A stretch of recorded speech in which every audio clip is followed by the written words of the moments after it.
Good evening, everyone. My name is Nico, and welcome to the House of Sounders. 2022 has come to an end, and Happy New Year. The Sounders won the Champions League. The Sounders missed the playoffs. Messi wins the World Cup. It's been a heck of a year. But how did we get here? We're going to start at the very beginning. At first, there was nothing, and suddenly, the Big Bang started. No, not the very beginning. Okay, just started the preseason? Okay, fine. After the Sounders had the preseason, it was straight down to business. The team traveled down to Motagua to play out a 0-0 draw, but to eventually prevail 5-0 in the second leg. The start of the Champions League campaign was a success, and the Sounders had already topped the previous CONCACAF Champions League run by not losing to a Honduran team in the first round. So going into the first match day of the season, the Sounders played Nashville. And it was a close game, but the Sounders could not find the back of the net against them. It was a late second half goal that we conceded, losing on the first match day. And as you all know, throughout the 2022 MLS season, this team was cursed by 1-goal losses. Throughout the first half of 2022, the Sounders had the dilemma between focusing on MLS and focusing on Champions League. And MLS teams have historically performed bad in the league while having a deep CONCACAF Champions League run. And the Sounders were no exception to that. We went on to swipe Mexican club León in the first leg of the quarterfinals, the very same team who beat us in the Leagues Cup final the year before. And so it was sweet, sweet revenge after that first leg match against León. Then we tied 1-1 to eliminate León from the Champions League, going into the semifinals now. And in the meanwhile in the league, the Sounders were starting to pick up some form. We finally got our first win. Things were starting to come into place. However, now, by the time we were up against New York City FC in the CCL semifinals, we found ourselves sitting 9th place in the Western Conference. However, no one was concerned about sitting in 9th place so early on to the season.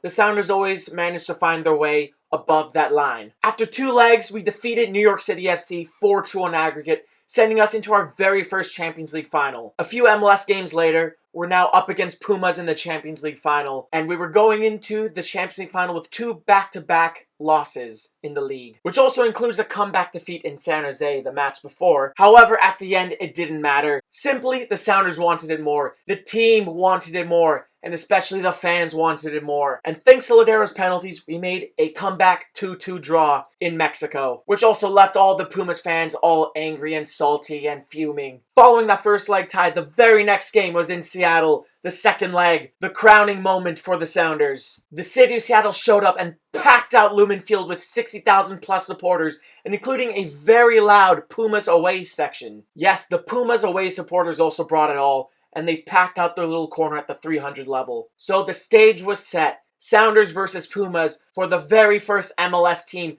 to be crowned CONCACAF champions. And just before halftime in that second leg, the Sounders scored the opening goal, giving us the advantage. Come the second half, Pumas were desperately fighting for that response goal. And Seattle contained the Kitties and dropped another 2 goals to seal the match. And alas, the Sounders achieved immortality! It was incredible. The Sounders became the first American and MLS team to be champions of CONCACAF. And, of course, to eventually represent CONCACAF in the FIFA Club World Cup, which at the time of the recording this video is just a month away. Our team morale was now high going back into the league. The season hit the pinnacle of North American accomplishments. Now that MLS League play was now the only thing to focus on, the fans expected the team to find their way and to start racking up the wins. Despite our place in the league at the time we won the Champions League, the fans weren't concerned. The Sounders had always found a way to get back above that line. And after a little bit of a slow return to league play, the Sounders found themselves on a 4-game winning streak, beating the likes of Minnesota, Charlotte, Houston, and thrashing Vancouver. Huh? Come in? Yo! That's incorrect. But doesn't even matter, we missed the playoffs anyways. We didn't go on a 4-game winning streak. We lost to Colorado in between. Get your facts right, or you'll get it. Hey, yo? What? No. We're not having any of that. What are you doing with that? Just gotta make a little correction right there. We did not go on a 4-game winning streak. We almost did. We won 4 in our 5 games. In between the run of games, we lost to Colorado on the road. So, for how excited I was to say that we were on a 4-game winning streak, we weren't. But we were 7th place. It was a season high in the league.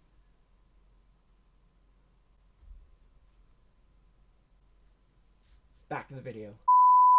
Now, a win and a draw later, the Sounders almost found themselves 7 games unbeaten until losing a home match in front of everyone's dogs. But then the Sounders bounced back strong and picked up a second road win of the season, and then we played Portland at home.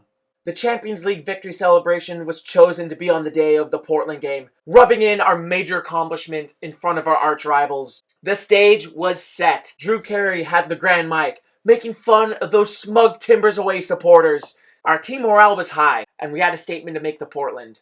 We lost 3-0! How? How do we lose 3-0 at home when the stakes are so high? It's beyond me! Somehow the Timbers fan base thought that the 3-0 victory at our home was better than our 6-2 thrashing of them at their home the year before.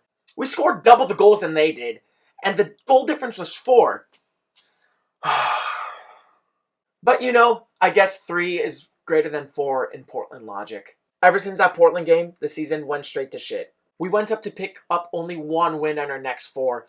All of those losses within those 4 games being by a 1-goal margin. Snapping that streak of losses, the Sounders still managed to beat another Texas team. And then next month, we ended up picking 4 points in the 6 matches we played in August. That's 18 points. 4 points out of 18. And again, all of those losses being by a 1-goal margin. All of them. It was a close game. Man. It's not like we were playing bad in the game. Yes, we would be trying to cross the ball a lot. Things wouldn't go our way. I will say we did get a little unlucky. At one point in all of those games, we just had a moment of blue screen action with our defense, and we would concede a scrappy goal. And then we wouldn't be able to find the responsive goal. During that winless run, despite us not being able to score goals and win games, Garth did not make any signings throughout that transfer window. With previous seasons during a poor mid-season run, the club would end up signing at least 1 player to help boost results, to help boost performance, but there wasn't any of that this year. And now that we didn't have that signing boost, we had to move forward. And in addition to that, we failed to beat Portland in a season for the first time in our MLS era. So things were just looking straight depressing, and our playoff hopes were starting to look a little blurry at this point. Now approaching our September run, we were up against both Texas teams with the first 2 games. The circumstances were turning into must-wins. There was no margin of error that we can afford. The Sounders started fighting back, and we picked up both wins against Austin and Houston, where we even finally knew who scored. Now, this means during a worst regular season run, we still managed to beat all the Texas teams, except for 1 game much earlier in the season against Dallas. We didn't win or tie that game. And now, at this point, due to other results, even though we won the first 2 games of September, we had to win out to guarantee a playoff berth. The next match now is against Vancouver up in BC Place, who we haven't lost to in years. And despite that, we picked up yet another 1-goal loss. Wow. Things were starting to get desperate. Our last realistic chance at keeping our playoff hopes alive was now against Cincinnati at home. So going into that match, it was not a guaranteed win. It was an incredibly close game, but a must-win match turned into a 1-1 draw, where both sides could have easily taken all 3 points for themselves. And that includes Cincy missing a practically open goal at the last minute. Mathematically, the Sounders still had a chance on making the playoffs and to just sneak above that 7th place line, but it was unlikely at this point. Everything was contingent on other results. If the Rave Green failed to win, we would be eliminated. Even with a win, our survival was in the hands of other teams, which included Portland playing LAFC. And at the end, though, we couldn't find that win on the road. And lost 1-0 again! And it turns out if we had won, we would have still been alive because of San Jose losing to Colorado and Portland losing at home to LAFC. So our 13-year playoff streak was snapped. Distraught among the Sounders fan base. Some say it was worth missing the MLS playoffs because we won Champions League. But do we really have to view things as a dilemma? We win CCL, but we miss the playoffs? Moving on to the final match of the season,